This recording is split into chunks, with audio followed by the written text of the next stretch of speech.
प्रश्न नंबर 281 से अनुराग शर्मा। दूसरा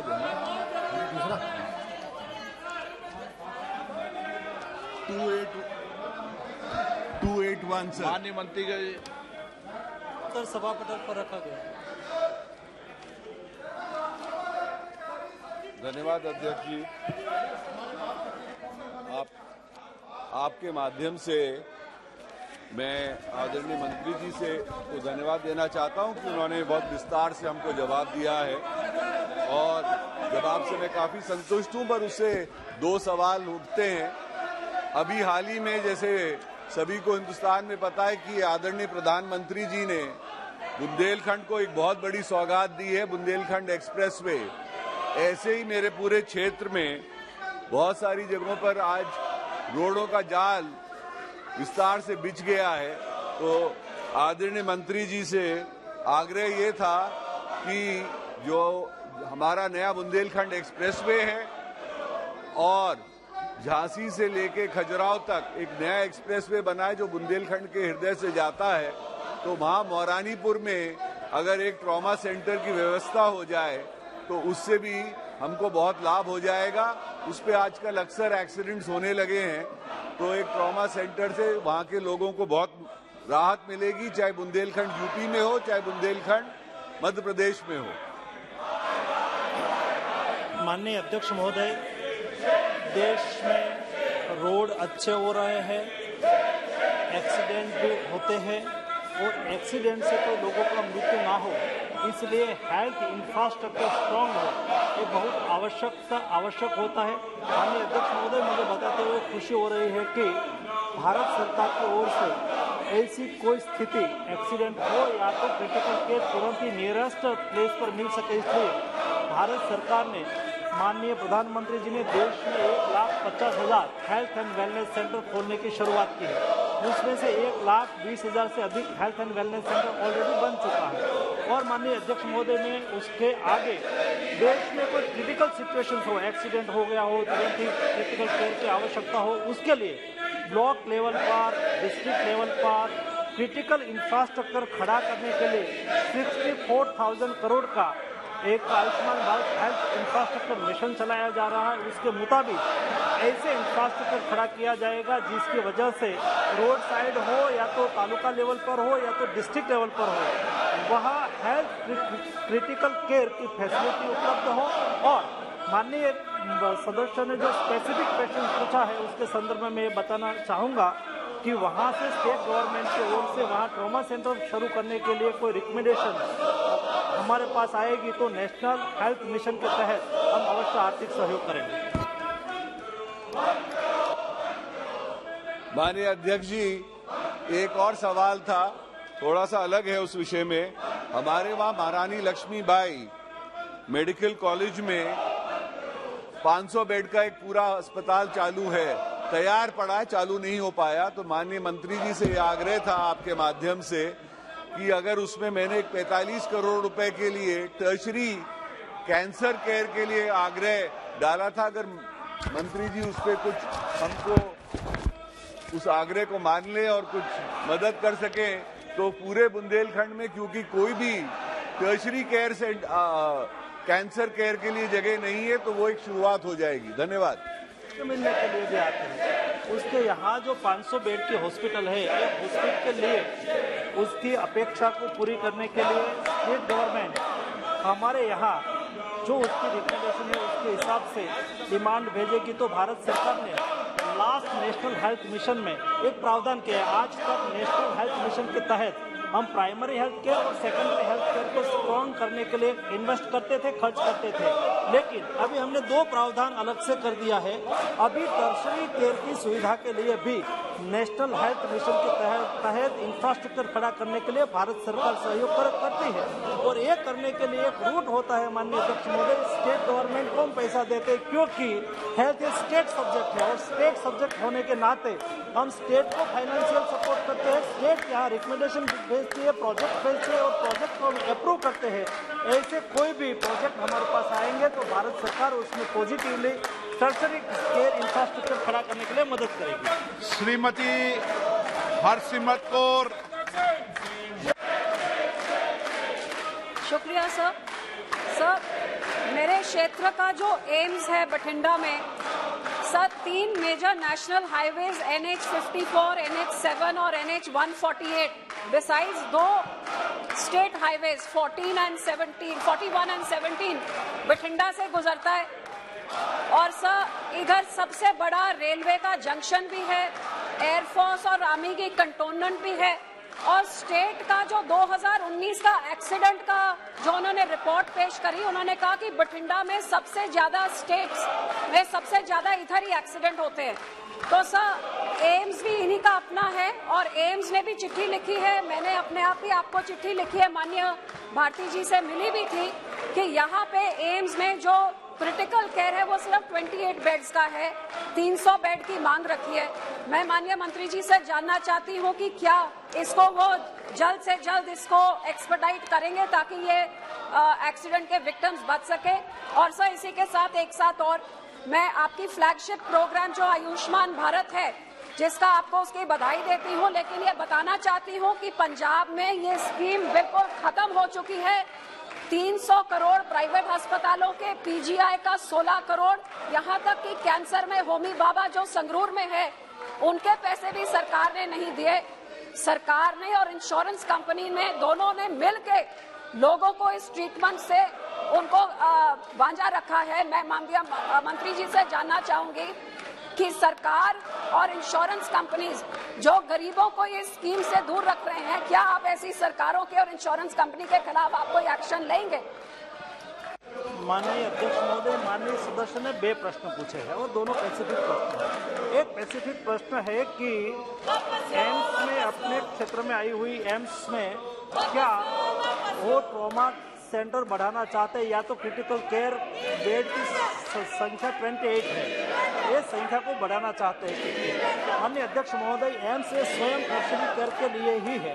टर्शरी केयर की सुविधा उपलब्ध हो देश में सभी जगह पे। माननीय अध्यक्ष महोदय, पहले केवल ये देश में 6 एम्स थी। माननीय प्रधानमंत्री जी ने 16 और अधिक एम्स बनाने के लिए तय किया और ये 16 एम्स बनाने का काम चालू है। उसमें से जो माननीय सदस्य के क्षेत्र में जो पंजाब में एम्स बन रही है, अभी वो स्टार्टिंग के स्टेज पे अभी शुरू हुई है। स्टेप बाय स्टेप हम इंफ्रास्ट्रक्चर भी बढ़ा रहे हैं, हेल्थ फैसिलिटी भी बढ़ा रहे हैं। एक बार वो फुल फेज में चालू हो जाएगी तब सारे पंजाब की क्रिटिकल हेल्थ फैसिलिटी वहां से क्रिएट होगी, उपलब्ध होगी। एक बहुत बड़ी उपलब्धि पंजाब के लिए होगी, पंजाब की जनता के हेल्थ के लिए होगी। दूसरा, माननीय सदस्य ने एक इम्पोर्टेंट क्वेश्चन राइज किया है, आयुष्मान भारत योजना। माननीय अध्यक्ष महोदय, आयुष्मान भारत योजना एक लोगों, गरीब और मध्यम वर्ग के लोगों के जीवन के लिए बहुत महत्वपूर्ण बदलाव लाने वाली ये स्कीम है। एक स्कीम के तहत आज तक 18 करोड़ से अधिक आयुष्मान भारत कार्ड बनाया गया है। 3.5 करोड़ से अधिक लोगों को ये योजना का लाभ लेके ट्रीटमेंट मिले है। माननीय अध्यक्ष महोदय, ये तो स्वाभाविक होता है कि कोई बीमारी किसी को पूछ के नहीं आती है, एक्सीडेंट किसी को पूछ के नहीं होता है, लेकिन जब कोई अमीर परिवार के यहाँ, तो सुखी संपन्न परिवार के यहाँ कोई बीमारी आती है तो उसके जेब में पैसा होता है, उसका इलाज हो जाता है। लेकिन कोई गरीब परिवार के यहाँ बीमारी आ जाती है और कोई एक्सीडेंट या तो कोई ऑपरेशन की नौबत आती है, तब उसके पास पैसा नहीं होता है। ऐसे लोगों के लिए आयुष्मान भारत योजना आशीर्वाद हो रही है। ये योजना में 60% भारत सरकार देती है, 40% ये स्टेट गवर्नमेंट देती है। मुझे परसों टेलीविजन के माध्यम से इंफॉर्मेशन मिली कि PGI चंडीगढ़ में आयुष्मान भारत योजना के दर्दियों को ट्रीटमेंट करने के लिए मना कर दिया है। तुरंत ही मैंने पंजाब से पूछताछ की, PGI चंडीगढ़ से पूछताछ की, तो मुझे इंफॉर्मेशन दी गई कि स्टेट गवर्नमेंट ने पैसा नहीं दिया है। मैंने स्टेट गवर्नमेंट को भी लेटर लिखा है, तुरंत ही आयुष्मान भारत योजना के स्टेट के हिस्से का पैसा दे दे, लेकिन वो दे ऐसा हम आग्रह अवश्य करेंगे। लेकिन हमने हमारी हॉस्पिटल को बोल दिया है कि आप किसी की सारवार बंद मत करिए। कोई गरीब मरीज बिना सारवार से वापस नहीं जाना चाहिए। स्टेट गवर्नमेंट को भी हमने रिक्वेस्ट की कि तुरंत ही अपना पैसा जमा करा दे, ताकि ये योजना चलाने में कोई दिक्कत ना रहे और कोई गरीब मरीज, कोई हॉस्पिटल ऐसा ना बोले कि हमें पैसा नहीं मिला है इसलिए हम गरीब का इलाज ना करें। ये हमारी जिम्मेवारी है, भारत सरकार उसके लिए कटिबद्ध है और राज्य सरकार को हमने रिक्वेस्ट किया है। क्वेश्चन नंबर 282 श्री राजेश चुड़ासना जी। सभापति पर रख दिया है। अध्यक्ष जी, मैं आपके माध्यम से आदरणीय प्रधानमंत्री जी नरेंद्र मोदी जी, स्वास्थ्य मंत्री मनसुख भाई मांडविया जी एवं सभी स्वास्थ्य क्षेत्र से जुड़े सहयोगी का कोविड टीकाकरण 200 करोड़ डोज पूरा होने पर अभिनंदन करता हूं। मैं आपके माध्यम से माननीय मंत्री जी से पूछना चाहता हूं कि राष्ट्रीय स्वास्थ्य मिशन के अंतर्गत भारत सरकार द्वारा प्राइमरी और सेकेंडरी हेल्थ केयर पर कार्य कर रही है। क्या इस मिशन के अंतर्गत टर्सरी केयर पर भी कोई काम करने का प्रावधान है या कोई विचार किया जा रहा है या नहीं? अन्य अध्यक्ष महोदय, आदरणीय सदस्य ने जो सवाल पूछा है प्राइमरी हेल्थ, सेकेंडरी हेल्थ और टर्शरी हेल्थ को लेके, मैं आपके माध्यम से ये सूचित करना चाहूंगी कि नेशनल हेल्थ के मिशन के तहत प्राइमरी और सेकेंडरी सेवाओं को बहुत ही स्ट्रेंथन किया जा रहा है, क्योंकि गांव-गांव तक ये सुविधा पहुंचे।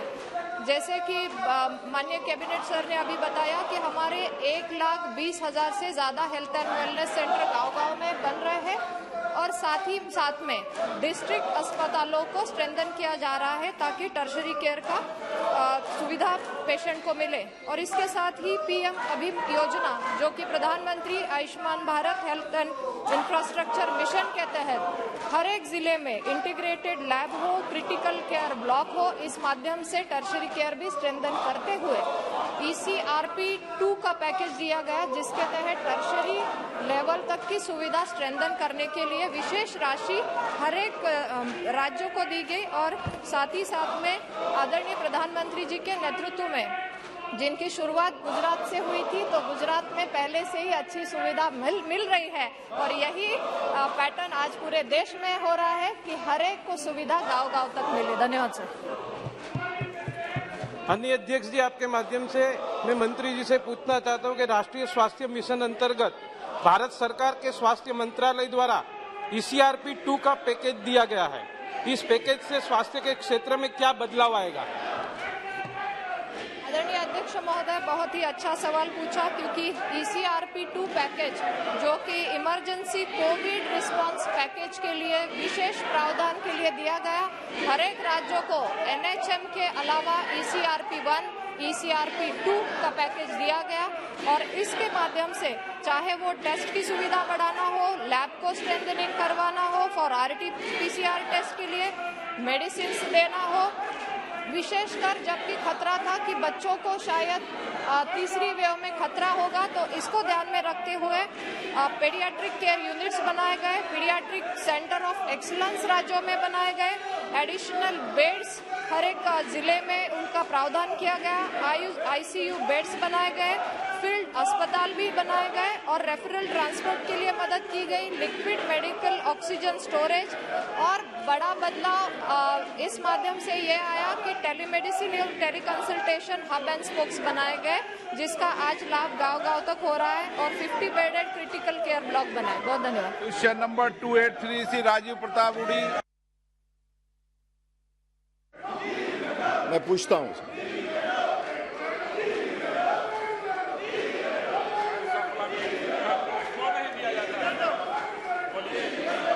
अरे मेरा मैं डांट नहीं जा रहा, वहां जाना है। Honourable member. अध्यक्ष महोदय, मैं बहुत पीड़ा के साथ कहना चाहता हूं कि कल मेरे संसदीय क्षेत्र में 7 लोगों की मृत्यु शराब पीने से हो गई और 40 से अधिक लोग अस्पताल में हैं।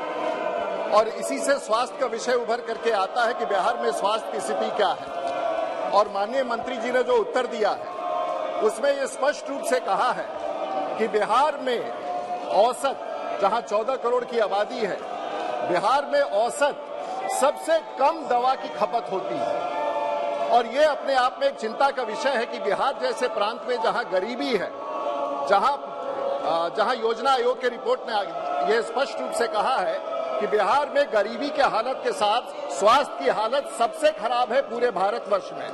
मैं माननीय मंत्री जी से ये जानना चाहूंगा, बिहार के स्थिति को देखते हुए क्या बिहार में नेशनल हेल्थ मिशन के तहत अभी तक आपने कितना राशि दिया है राज्य सरकार ने कितना व्यय किया है और बिहार के बदहाल स्वास्थ्य व्यवस्था को मजबूत करने के लिए भारत की सरकार क्या कदम उठाना चाहेगी। माननीय अध्यक्ष महोदय, माननीय सदस्य ने एक स्पेसिफिक प्रश्न पूछा है कि क्या बिहार में हेल्थ सुविधा में क्या बढ़ोतरी की जाएगी या तो वर्तमान स्थिति को देखते हुए वहाँ मेडिसिन का कंजप्शन कम है उसको कैसे बढ़ाया जाए। उसमें माननीय अध्यक्ष महोदय बे पहलू है। दरेक नागरिक को हेल्थ सुविधा मिले ये बहुत आवश्यक होता है और ये हेल्थ सुविधा उपलब्ध कराने के लिए प्राइमरी लेवल पर हेल्थ फैसिलिटी क्रिएट हो और हेल्थ फैसिलिटी क्रिएट करने के लिए भारत सरकार की ओर से हर संभव स्टेट गवर्नमेंट को नेशनल हेल्थ मिशन के तहत सहयोग किया जाता है। उसमें 60% भारत सरकार देती है, 40% स्टेट गवर्नमेंट व्यय करती है। उसके लिए नहीं केवल हम भारत सरकार की ओर से केवल प्राइमरी हेल्थ सेंटर को स्ट्रेंथन करने के लिए उसका इंफ्रास्ट्रक्चर बढ़ाने के लिए आर्थिक सहयोग करते हैं, मेडिसिन उपलब्ध कराने के लिए आर्थिक सहयोग करते हैं और एम्बुलेंस क्रिटिकल केयर के लिए पेशेंट को गांव से ब्लॉक लेवल पर लाने के लिए हम उसको एम्बुलेंस प्रोवाइड करने में आर्थिक सहयोग करते हैं और हेल्थ एंड वेलनेस सेंटर के द्वारा प्राइमरी हेल्थ सेंटर को स्ट्रेंथनिंग करने के लिए भी हम आर्थिक सहयोग करते हैं।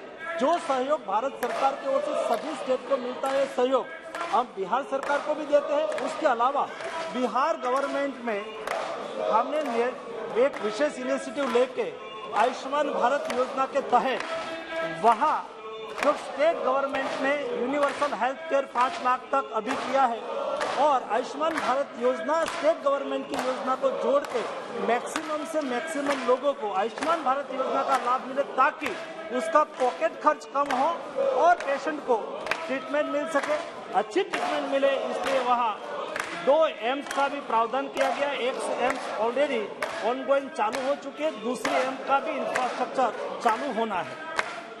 सप्लीमेंट्री शॉर्ट में मैं समझता हूं कि ये चुनौती भरा विषय है बिहार के लिए और बिहार के अगर डाटा देखें तो बिहार में अस्पतालों की संख्या देश में सबसे कम है, जहां सिर्फ मात्र 1 लाख लोगों पर 24 बेड है, जहां का नेशनल हेल्थ ग्रेडिंग जो है सबसे पुअरेस्ट है और सबसे ज्यादा डॉक्टर्स पॉपुलेशन रेशियो मात्र 39 है। स्पेशलिस्ट डॉक्टरों का अभाव है और प्रत्येक दिन सबसे अधिक दबाव अस्पतालों पर बिहार की सरकार झेल रही है। आपने एम्स दिया, बिहार की सरकार कर रही है, लेकिन बिहार को विशेष रूप से प्रधानमंत्री के स्पेशल पैकेज में जिस तरह से बिहार को विशेष दर्जा दिया गया, क्या अपनी सरकार बिहार के विशेष परिस्थिति जो भारत में सबसे निचले प्रदान पर है, क्या आप अपने तरफ से विशेष रूप से बिहार के लिए कोई योजना नेशनल हेल्थ मिशन की योजना और बजट बढ़ा करके देने का विचार कर रहे हैं?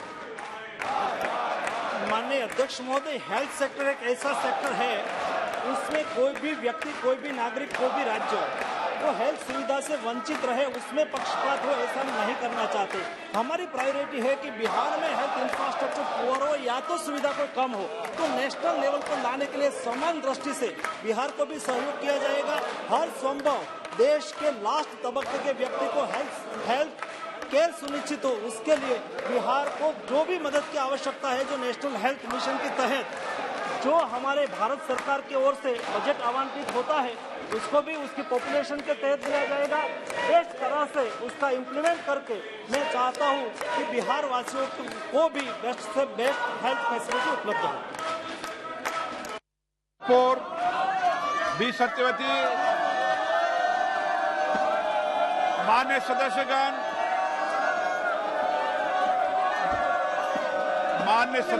मैं आप सभी को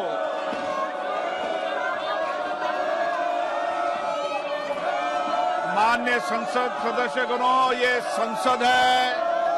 संसद में आपको चुनकर भेजा है जनता के मुद्दों को उठाने के लिए, उनके अभाव और समस्या उठाने के लिए। आप प्रश्नकाल के अंदर वैधान करते हैं, सदन नहीं चलना चाहते, देश की जनता चाहती है सदन चले, सदन में मुद्दों पर चर्चा हो। आप मुद्दों पर चर्चा नहीं करना चाहते, आप यहां पर नारेबाजी करने आ रहे हैं। आपको ये व्यवहार संसद में उचित नहीं लगता। मैं पुनः आग्रह करता हूं, आप अपनी अपनी सीट पर जाइए प्रश्नकाल के बाद आपका उपयुक्त विषय होगा। नियमों प्रक्रियाओं के तहत मैं आपको अलाउ करूंगा। आप जाइए अपने सीट पे बैठिए। ये तरीका ठीक नहीं है आपका। दुनिया देख रही है आपको। आपको देश की जनता ने चुनकर भेजा माननीय सदस्यगण। ये व्यवहार आपका उचित नहीं है। प्लीज बैठिए, अपनी अपनी सीट पर बिराजे। सदन की कार्रवाई आज 12 बजे तक के लिए स्थगित की जाती है।